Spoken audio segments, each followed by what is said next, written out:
Aoto steps into the school building in silence, already exhausted before the first bell even rings. He notices there are still 10 minutes until homeroom, and the empty gap only makes that familiar loneliness hit harder. Sitting alone in the classroom, he thinks how moments like this make being a loner feel even worse. 2 girls walk in and greet the room, but one all of a sudden calls out to Nekoyama-san, instantly pulling every eye her way. The cheerful girl says it is rare for Nekoyama Misuzu to cut it this close, adding that she waited for her and that Kanami-chan got caught in a bit of trouble. Watching from his seat, Aoto absently thinks Nekoyama-san looks different today. Realizing he has been staring, he quickly looks away and warns himself not to earn another glare from Torao. Then the room all of a sudden erupts as something unbelievable happens, and every head snaps toward the commotion. Aoto can only stare at the scene, unable to process what he is even looking at. The effect of the spell pushes her past her limit.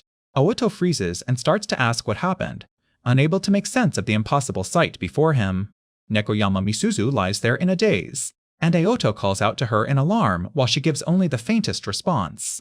Nekoyama slowly focuses on him and weakly recognizes Kirishima-kun. She looks around in confusion and says she only remembers being swallowed by a bright light, admitting everything after that is a blank. Aoto, overwhelmed by the sheer absurdity of it all, wonders where they even are, while another voice nervously asks the same and someone nearby murmurs that Misuzu was lucky. A panicked boy rushes to Nekoyama and asks if she is hurt and where they could have been taken, while she quietly says she needs a moment to think. A sudden formal voice addresses someone as Your Majesty and reports that they appear to have been summoned into this room.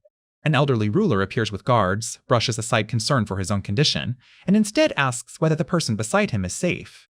His sharp stare crushes the room into silence, and the students recoil as the weight of the moment crashes down all at once. From above, the group realizes they are trapped inside a grand chamber as the ruler grimly declares that his country stands at the brink of ruin under the Demon Lord's invasion. The ruler admits their original plan was to defeat the Demon Lord with heroes, but says that effort ended in failure. He explains that after that failure, they made a new decision and summoned heroes from another world. The students are left stunned as he declares that they are those heroes, the Holy Saints. One boy angrily calls it kidnapping and demands to be sent back, while the ruler insists the Holy Saints are the only hope of defeating the Demon Lord. A bespectacled otaku boy argues that even if they were summoned, they are still ordinary people and deserve a proper explanation first. The ruler agrees and says he should explain the situation in greater detail. He states that each holy saint should possess a special ability for fighting evil, and the otaku boy right away lights up at the thought of a special power while others react with disgust and unease. Following the ruler's instruction to imagine energy moving through his body, the boy eagerly concentrates and says he gets it. He dramatically activates his power, and the result appears as the skill appraisal scan. The boy instantly explodes in outrage, shouting in disbelief at what he sees as a worthless ability, while his skill is confirmed as appraisal scan. The black-haired boy steps forward to test his power as instructed, and the ruler announces that the other holy saints should now follow. A blonde boy activates his ability with a smug laugh, and his skill is revealed as Fong Metamorphose under the name Torao Shigenobu. Nekoyama Misuzu nervously says, the power feels a little scary, and her skill is identified as Schwartz Energy. Nigaki Takeo clicks his tongue and dismisses his result as just a defense-type ability, while his skill is revealed as Mirror Force.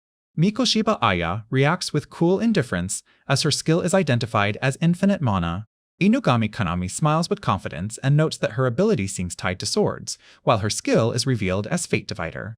Shirayuki Saki clasps her hands in excitement and says the result sounds amazing as her skill is revealed as Photon Punishment. Kirishima Ran freezes in confusion when her skill is revealed, and the atmosphere abruptly turns painfully awkward. The surrounding students recoil in shock, with one asking what kind of skill that is, another muttering in disbelief, and someone in the back calling it disturbing. The bespectacled boy leans in with a teasing grin and tells Kirishima that the ability sounds troubling, while the taller boy beside him looks visibly unsettled. The bespectacled boy eagerly examines Kirishima's skill and blurts out that it sounds alarming, explaining that it could force any woman of any species or background to obey the user's commands. He then argues that, compared to his own non-combat skill, a power that can control the other holy saints sounds overwhelmingly superior, while awkwardly insisting he never meant anything improper. Grinning to himself, he convinces himself that if a teenage boy got a skill like that, then trouble was bound to happen, sooner or later. Haruki watches the class reaction and realizes the teacher's warped logic is starting to sound disturbingly convincing, enough that he fears they will blame him for anything uncomfortable from now on. The spell changes her condition in an unexpected way. Haruki quickly recognizes him as Torao and senses he might be able to sway the whole room.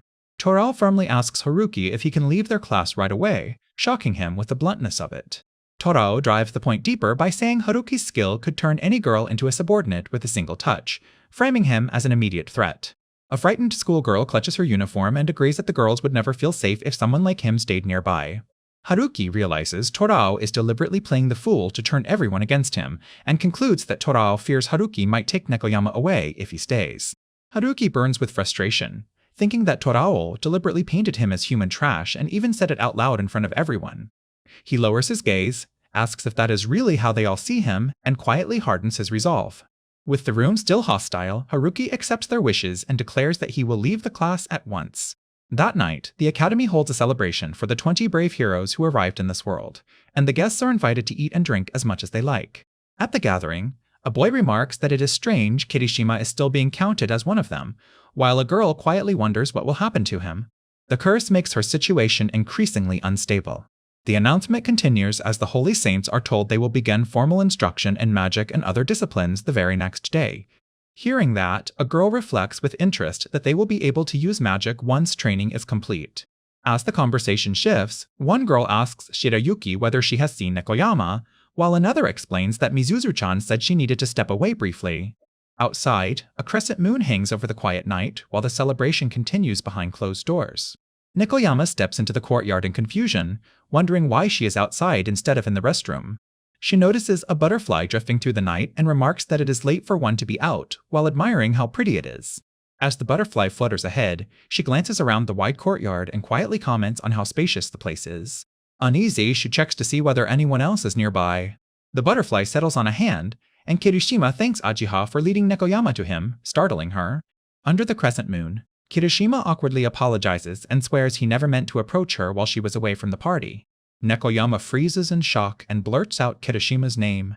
Overwhelmed and embarrassed, Nekoyama drops down and begs him not to look at her. Kirishima gently addresses Nekoyama as the moment turns intensely awkward, and she can only stare back in flustered silence. A sudden strange sensation hits Kirishima, and he is rattled by a feeling he cannot explain. Nekoyama trembles and gives a weak yes as the encounter leaves her visibly shaken. Growing even more flustered, she thinks this is bad and admits she will not be able to hold on much longer. Even with Kirishima still looking at her, Nekoyama realizes she is reacting in a way she cannot control. Kirishima notices she is showing him a side of herself that she would never want exposed so openly, and the tension tightens. Startled, he wonders if this is the effect of his strange ability, though part of him feels there may be another reason for her reaction. Then, Kirishima leans in and bluntly declares that she is going to become his familiar. The words hit Nekoyama instantly, and her eyes go blank with shock. Overcome with emotion, she wonders why she all of a sudden feels this way after exposing such an embarrassing side of herself, then starts to suspect it might be attachment. In a dazed rush of emotion, she realizes she may have grown deeply attached to Kirishima after all. Red-faced, Nekoyama awkwardly admits that she might only feel that way a little, and only when someone is overly forceful, making the moment deeply uncomfortable. Kirishima stares at Nekoyama and, after a brief pause, decides to press the issue, leaving her frozen and flustered as the moment turns dangerously tense. He closes the distance, and their interaction becomes deeply uncomfortable in a way that leaves the air tense and suffocating. As the night settles around the pavilion, one of them quietly suggests they sit over there, and the other agrees uncertainly. Nekoyama sits down in a stunned, flustered daze as a notice reveals that Nekoyama Misuzu's familiar level has risen to 35. Kirishima reflects that familiar level 50 may involve this kind of effect too, then awkwardly admits that compared to earlier, she now seems even harder to read, making the moment even more embarrassing. Red-faced, Kirishima nervously asks if this is really okay, while Nekoyama, just as flustered, says she never imagined things would turn out like this. Looking over the moonlit scenery, one of them murmurs in awe that the place is beautiful. Nekoyama stays close and cheerfully explains that she made herself a home around this place, while Kirishima listens in surprise. Kirishima tells Misuzu that he wants her to come every night and report on how things are going in the castle, and she right away salutes and agrees enthusiastically. Smiling brightly, Misuzu jokes that this makes her his first familiar, then touches herself and grows a little awkward about what that means. Kirishima awkwardly tells Misuzu that she is not his first familiar, and she blurts out a shocked response. Misuzu stares at him in confusion and asks if he is moving too fast with her. Trying to ease the mood, Kirishima points at a butterfly and says he thinks he should introduce her to it, while she reacts in bafflement. Misuzu looks up blankly as she realizes he's talking about a butterfly. Kirishima explains that he came to the garden from the castle earlier. He reflects that although he left her there alone in that unfamiliar world without knowing much about it, he still walked away. As Misuzu watches, Kirishima begins seriously thinking about practical matters like what they should do about food. He wonders if he should seek help in the nearest village, then bitterly admits that if he were better with people, he might have gotten along with his classmates more easily. Reaching out toward the insect, Kirishima notes that this world has butterflies too. The butterfly lands on his finger, and for a brief moment, everything goes still. Kirishima abruptly realizes he may have triggered that mysterious skill by accident, and the thought sends a chill through him. When the butterfly reacts, he wonders if it actually worked and realizes he has no choice now but to follow. As he pushes deeper through the greenery, Kirishima begins to suspect the garden might connect to the forest beyond. When they arrive at a quiet clearing with water and fruit nearby, he stares in disbelief and asks if she really hid him in a place like this. Looking at the insect, he admits the skill itself does not seem evil, though its nature still feels deeply strange and unnerving. The butterfly thanks him, saying Kirishima is the first friend it has made since he came here. Kirishima gives the butterfly a name, deciding to call it Ayeha. With a faint smile, he realizes that because of Aheha, he might actually survive in this world. Misuzu all of a sudden rushes in, lighting up as she calls out to Ahiha with open relief. She quickly turns to Kirishima and eagerly asks if Ageha saved him, leaving him only able to stare in surprise. Under the night sky, Misuzu says there is still more she wants to discuss, but realizes it is already time to return, and Kirishima agrees she has to go back. Misuzu asks Ronklin how long he plans to stay here, then admits a lot has been weighing on her mind. Misuzu explains that after Torao and the others drove her away, she chose to leave on her own, but her voice trails off under the weight of it. Kirishima quietly wonders whether his presence might bring trouble to the kingdom that summoned them. Misuzu all of a sudden remembers hearing they are some kind of welcome party, and adds that someone said Kirishima is still under the kingdom's protection, leaving him startled. Thinking it through, Misuzu says that would mean the claim must have been a lie. Kirishima reasons that the kingdom would have no reason to tell such an obvious lie, then realizes they may have twisted part of the truth into something misleading. Choosing to move carefully, Kirishima calls on Ayakeha and asks it to patrol the area while Misuzu watches beside him. As he looks ahead, Kirishima worries that, even if they claim they will help him return to Japan, he still has no idea how the kingdom will treat him, and fears something worse waiting ahead. Kirishima thanks Misuzu for telling him, though he admits he still understands very little, and Misuzu urges him to tell her anything he learns tomorrow because she will support him. Misuzu cheerfully says they should meet again tomorrow as the night finally comes to a close. A few days later, the scene shifts to the kingdom's grand school buildings. During class, an instructor explains that mages use the mana in the air, while fire mages gather fire mana at their fingertips and shape it from there. Kirishima listens and quietly realizes this is not so different from school after all. Looking around the nearly empty lecture hall, Kirishima wonders why only the two of them are attending, then figures Torao and the others are probably in battle training instead. Mikori calmly demonstrates her skill, and Kirishima blurts out that she is amazing before being told to lower his voice. Elsewhere, a fierce beast-like fighter lunges forward with a furious scream. The clash keeps blazing at high speed as the attacker charges in with another heavy strike and a sharp shout. A battered fighter admits that Nigaki's skill is incredible, and another voice smugly says Torao must think so too. With a confident grin, Nigaki declares that his mirror force means no one will be able to hurt him, while another observer instantly realizes how bad that is. Nigaki casually boasts that he can reflect even more attacks if he wants, while the battered fighter nervously begs him not to point that power at him. Another classmate steps in and says there is no need to be scared anymore, trying to calm the shaken fighter. With a sly grin, the speaker asks if he is still upset about being kicked out by that girl. Elsewhere, a serious girl introduces herself as Nekoyama Misuzu, and the smaller one as Inugami Kanami, then insists they cannot let him have them, asking if that judgment is wrong as the child quietly agrees. The smug boy accepts that decision right away and says the safest choice is to crush every possible threat before it grows. The other fighter agrees and, blushing slightly, thinks he should try being more assertive. He then asks whether the other boy can really get along with Inugami, and the answer comes back that things are moving little by little. The ponytailed swordswoman crouches low in tense silence, gripping her weapon as the moment tightens. Watching her, the grinning observer openly praises the ponytailed swordswoman, calling her impressive. As the sun sinks between distant mountains, the scene settles into a quiet evening calm. In the girls' bathroom, Misuzu complains that being unable to bathe is one of the worst parts of this world, then cuts herself off when something catches her eye, Konami asks Misuzu to say that again and wonders what would happen in winter, then politely asks to borrow the soap, and Misuzu agrees. Konami happily thanks her as the bath continues in a calm mood. Misuzu all of a sudden notices Konami's expression and asks what is wrong. Konami awkwardly insists she is fine, then shyly admits that Ron-kun seems to pay attention to them even when they are overlooked. After washing up, Konami cheerfully thinks about how Ron-kun will fuss over her a lot tonight, sounding completely pleased with herself. Lost in thought, Konami imagines Ran calling Misuzu over too, while Misuzu watches her with flat disbelief. The two girls spot Ron-kun in the distance, and Misuzu hesitantly calls out to him while Konami eagerly repeats his name. Another boy notices them and asks if those are Nekoyama and Inugami, then reminds Ron that he was supposed to help assemble a barrier, and Ron reluctantly confirms it. Konami quickly cuts in and firmly calls Misuzu over, then sweetly urges Ron to have dinner with them later instead, saying the night sky is beautiful as Ron is left flustered. Ran awkwardly says it is fine if she does not want to, sounding hesitant as he faces the girl. Konami quickly tells Misuzu to come on, and Misuzu reluctantly agrees. Misuzu pauses in confusion, wondering what that was, as laughter drifts in the background. A tense thought takes hold that Nekoyama Misuzu is acting strange. Konami walks along wearing a cheerful, satisfied smile. Misuzu notices Konami heading out during the night and worries that she does not look like someone simply out for evening air, then wonders where she could be going at this hour. Seeing Konami head toward the woods, Misuzu is startled and blurts out that she is going into the forest.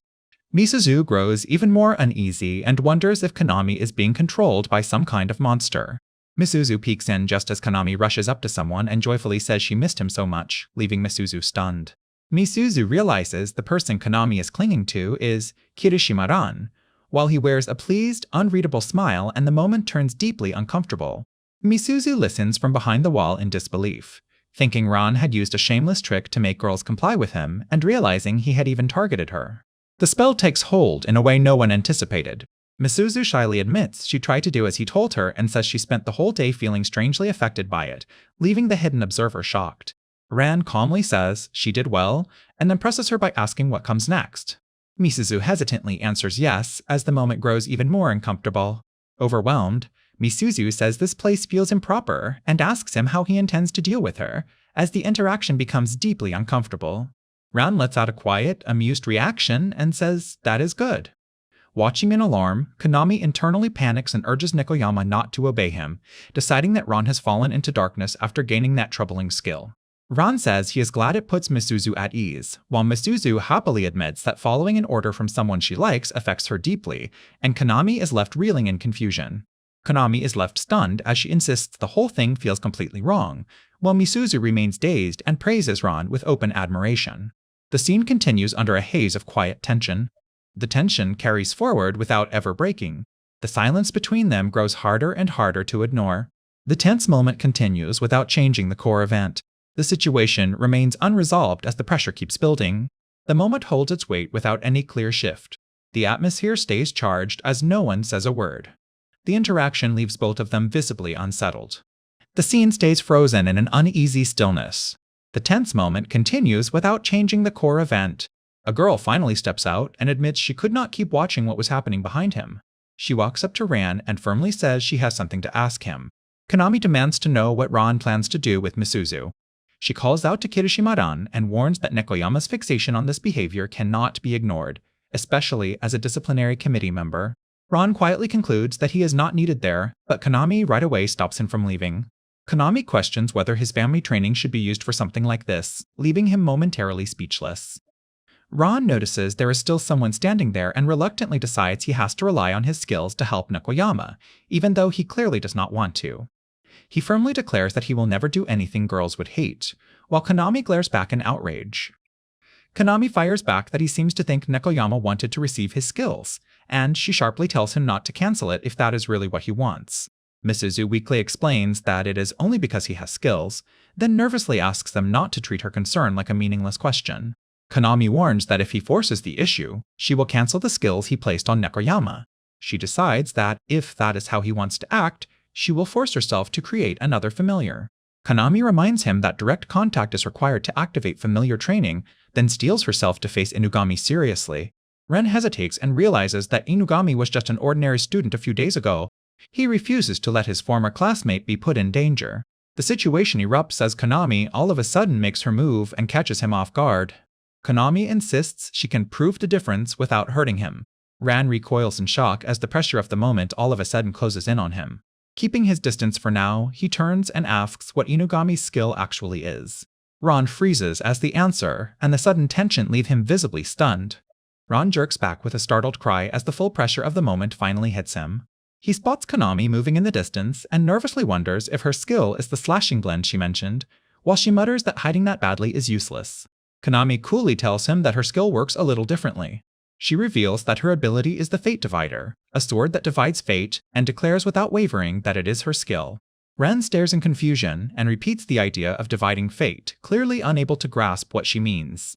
Konami explains that she simply rewrote everything, changing the fate and effect of striking a tree so swords would not hit, and Ron can only echo it back, still unable to process it. Face tense and burning red, Konami all of a sudden offers that, if he wants one, she can give him one too. When a butterfly lands near her, she notices it and falters in confusion. Ran reacts with open excitement and praises what she just did.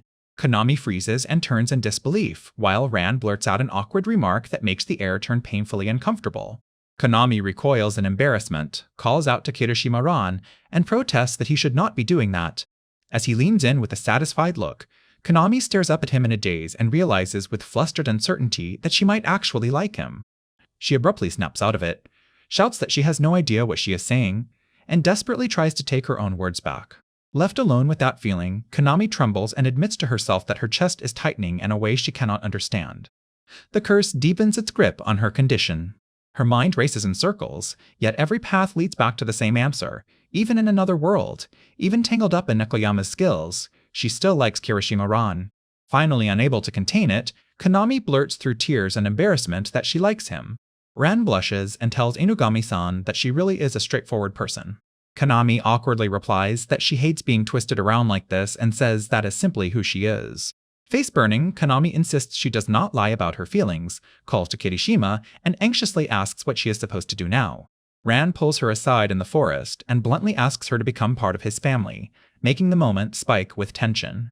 Konami blushes in confusion and wonders if this is being forced on her, while thinking it feels just like Nekoyama's way.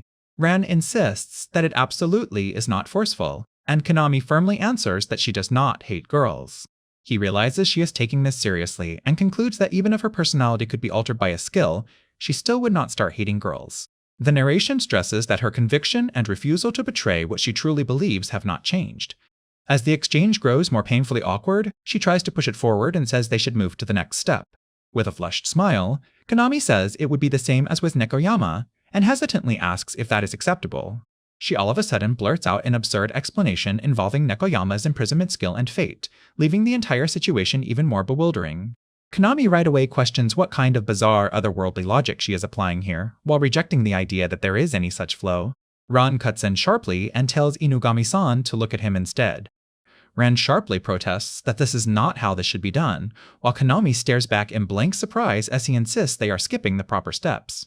Konami calmly explains that the result itself is not what matters and that the process is important, then admits she may have forgotten things like that because of the many skills she has received.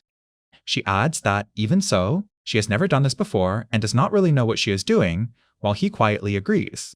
Ran sits down and awkwardly tells her to sit there, and Konami answers with a hesitant sound as she follows his lead. When he asks her to come closer, Konami leans in uncertainly and asks if this is close enough. Realizing what he is looking at, Konami bluntly points it out, and the moment only gets more awkward. Konami closes her eyes and says the contact feels strangely calming despite its weight, making things even more uncomfortable for both of them.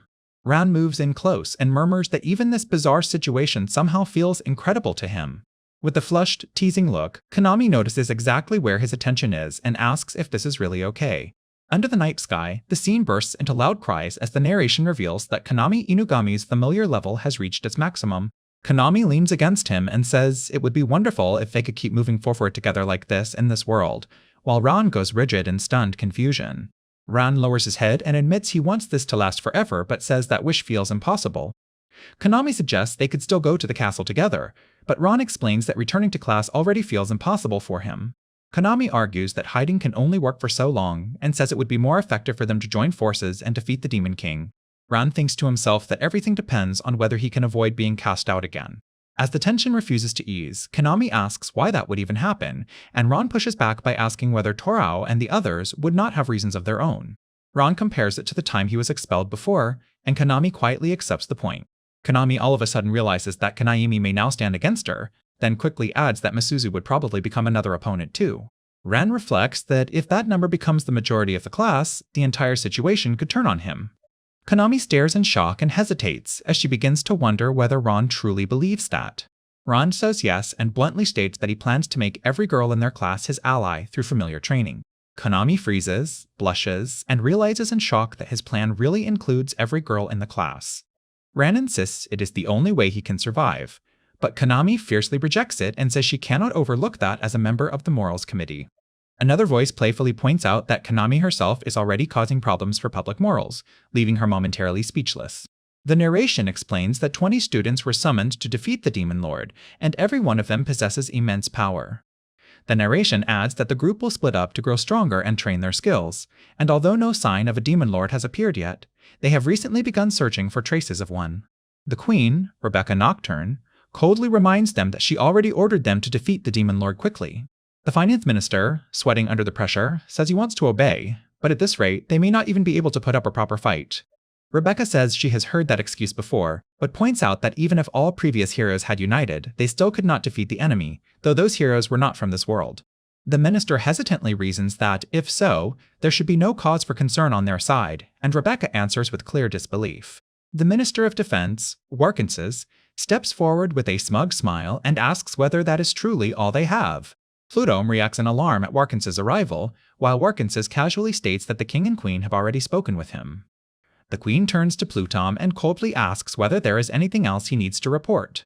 Plutome breaks into a sweat and panics, saying there is no way he can say it, before admitting there was an error in the summoning. He explains that they tried to give the summoned person a prison-related skill called Absolute Creation. He then confesses that they made a mistake and granted an inappropriate ability instead, making the atmosphere snap tight with tension. Panicking, Plutome thinks he has to deal with the matter before the kingdom learns the truth. He tries to reassure himself by insisting he is one of the king's most important people and that his work is far too important. Warkenses calmly decides that Plutome will endure this, and even considers bribing him with luxury and sweets to keep him cooperative. In the royal chamber, the queen orders that the representatives be brought in because she wants to speak with all 20 students. In the kingdom's cafeteria, the summoned students sit scattered around the room as the scene shifts into a quieter, more everyday mood. A cheerful girl carries her dinner over to Konami-chan, happily asks to sit beside her, and Konami shyly agrees. As they settle at the table, one of the girls notices Konami's mood and quietly asks if something is wrong. Flustered and blushing, Konami hesitantly admits that she had a certain thought just yesterday. Before she can explain, another girl with glasses abruptly cuts in and insists that nothing is wrong at all. Rodokun quickly steps in to support the interruption, while Konami urgently calls for Nekoyama to come back her up. A maid-like Beastkin all of a sudden appears and apologetically asks if the representatives are present, explaining that the queen is calling for them. At that summons, the group reacts with surprise and realizes it must be important if the queen herself is involved. Elsewhere, a troubled boy recalls getting beaten by Nekoyama-san, while another tells Topao he cannot deal with this right now and says he will go in his place instead. One student reports that there is one female representative, while another addresses the vice chairman, and a refined pair calmly remark that it is indeed time for tea. The tension carries forward without letting go. The moment refuses to lighten or clearly shift. The silence between them grows heavier by the second. The weight of the moment lingers without relief. The scene stays locked in uneasy stillness. The atmosphere remains charged as no one speaks. The interaction leaves both of them quietly shaken. The tension carries forward without letting go. The silence between them grows harder and harder to ignore. The scene continues beneath a cloud of quiet tension. She grows uneasy, wonders what this feeling is, and realizes someone has been waiting for this very moment. The small elf girl boldly introduces herself as Rebecca Nocturne and declares that she is the queen of Nocturne. The group stares at her in disbelief, and one of them blurts out that she is unbelievably small. The vice representative politely introduces himself as Nigaki, while the group's representative says they came for the scheduled first meeting, but the queen brushes aside the formalities and says there is no need because this is not important. Sitting on her throne, the queen calmly reveals that she is the one who summoned them to defeat the Demon Lord and admits she only wanted to see their faces once. The group pieces it together in shock, realizing that the one who brought them to this world was her.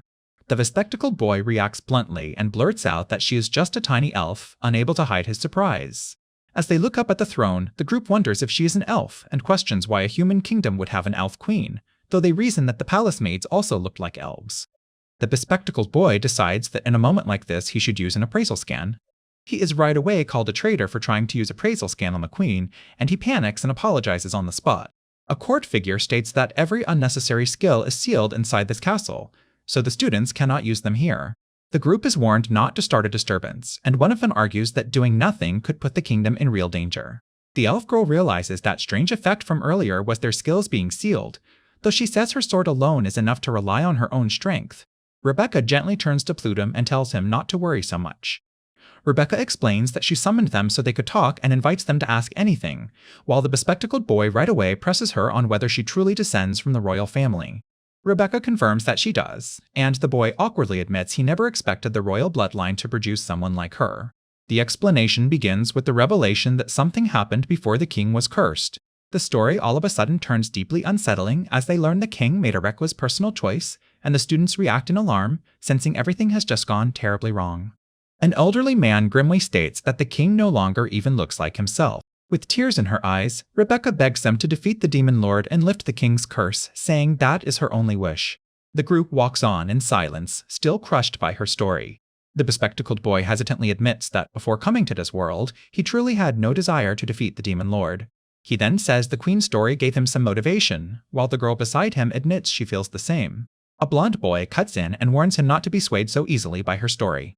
He argues that no matter how you look at it, the way she told it made one thing clear: they really have no choice but to defeat the demon lord. The girl teasingly points out that someone all of a sudden seems very eager to help the queen. Flustered, the blonde boy insists it is not like that at all. He declares that he will gather support from reliable fighters, while the bespectacled boy says he will spread the queen's story to the women, then awkwardly adds that he will tell the men too. The blonde boy looks completely fed up with him, while the bespectacled boy cheerfully introduces himself as Taichen Inugami Dai. Near the training hall, a knight warmly calls out that he has been waiting for Inugami, while a girl politely apologizes for being late and asks how he is doing. A confident man says he has already been doing everything he can to step in and help. He formally introduces himself as Workensis. Inugami looks confused and asks who he is and whether he has business with her. He calmly says no, explaining that he had only been observing how procedures were being handled here, though he felt things might be a little dangerous for the people present. When a shadowed figure warns that anyone trying to hide something will still have support, Inugami nervously asks her teacher what this is about, and the knight assures her that Workensis will help. Still uneasy, Inugami apologizes and admits she has no idea what he is talking about. Workensis leans in and reveals that the matter concerns Kirishima-ran, leaving Inugami stunned.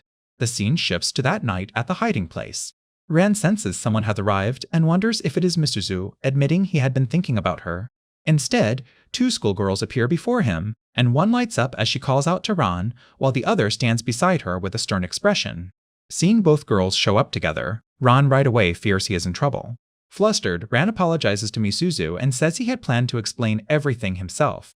One girl hurriedly insists Ran did nothing wrong, says the issue happened while the two of them were together, and refuses to let it go any further as she openly states her feelings for him.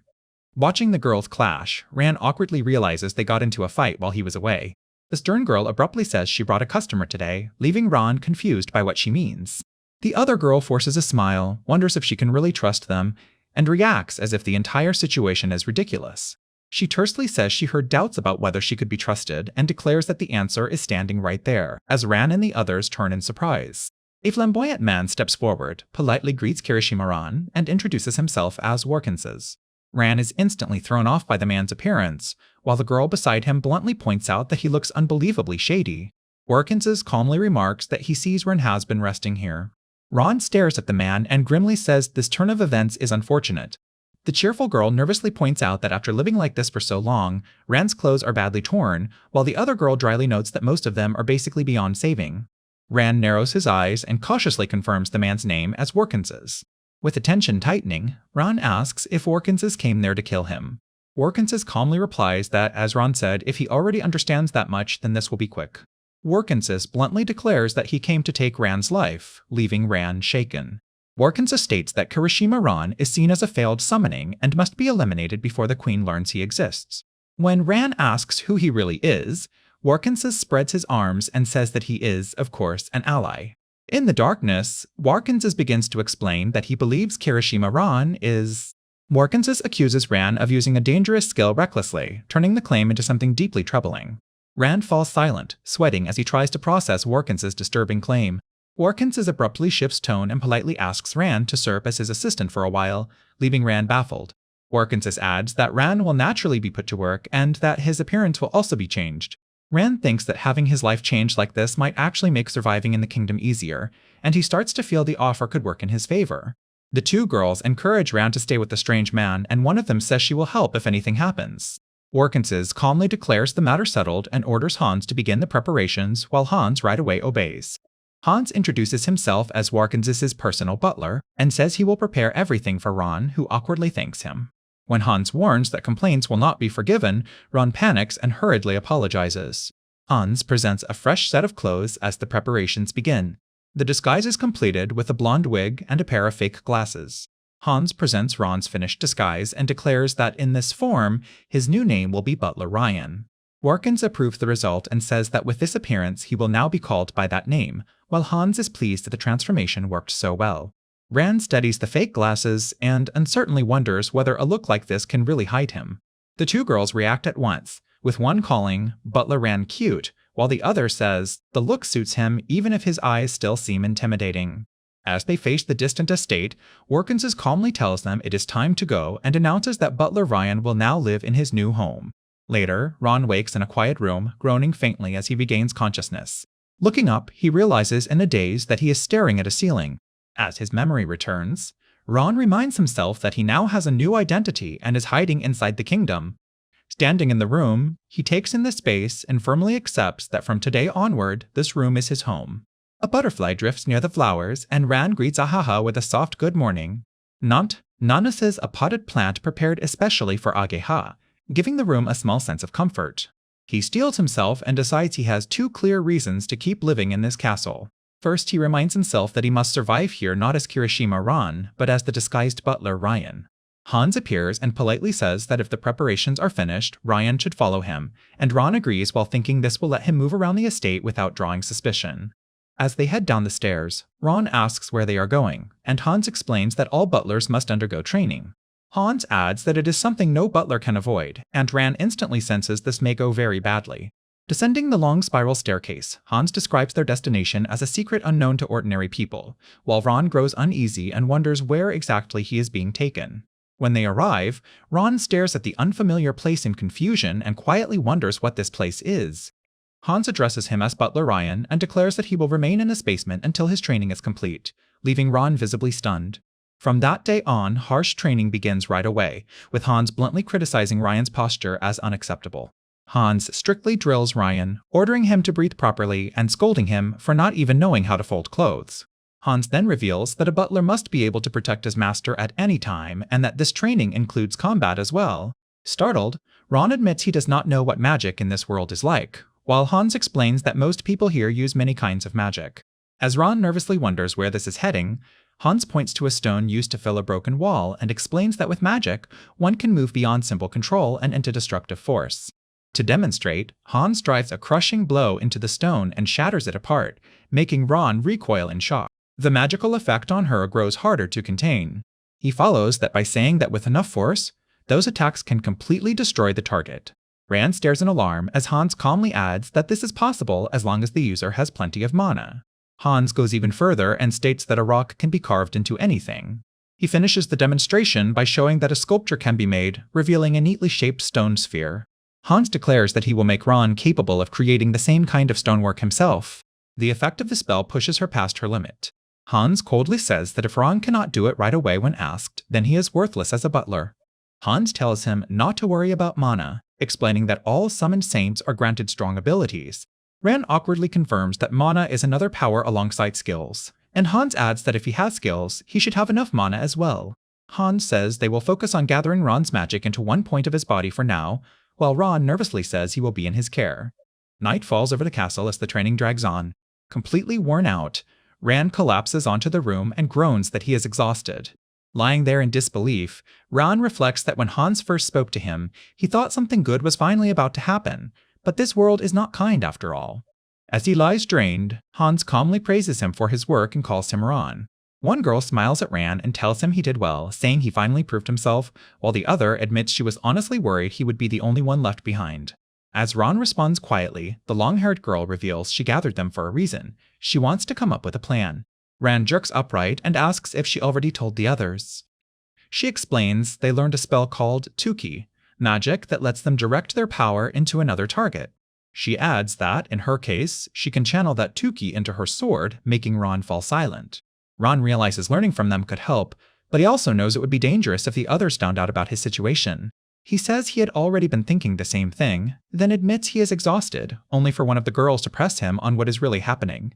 Another girl replies that if that is the case, then she is ready to do something about it. She all of a sudden rushes at Ron impulsively, declaring a surge of dark energy as the moment instantly turns chaotic and painfully awkward. As the pressure keeps rising, Ran is overwhelmed and dryly remarks that he is getting an incredible amount of that so-called energy, while being assured it will restore his strength. One girl shyly notes that Ron seems to have gotten himself into quite a few difficult situations, and another jolts in flustered Shaw. The shorter girl teasingly admits she may have gone a little too far, while accusing Ran of clearly encouraging the confusion on purpose. The two girls insist this only happened because Ran became a butler and they had not done anything like this even once since then, though one still stumbles over whether these clothes are really okay.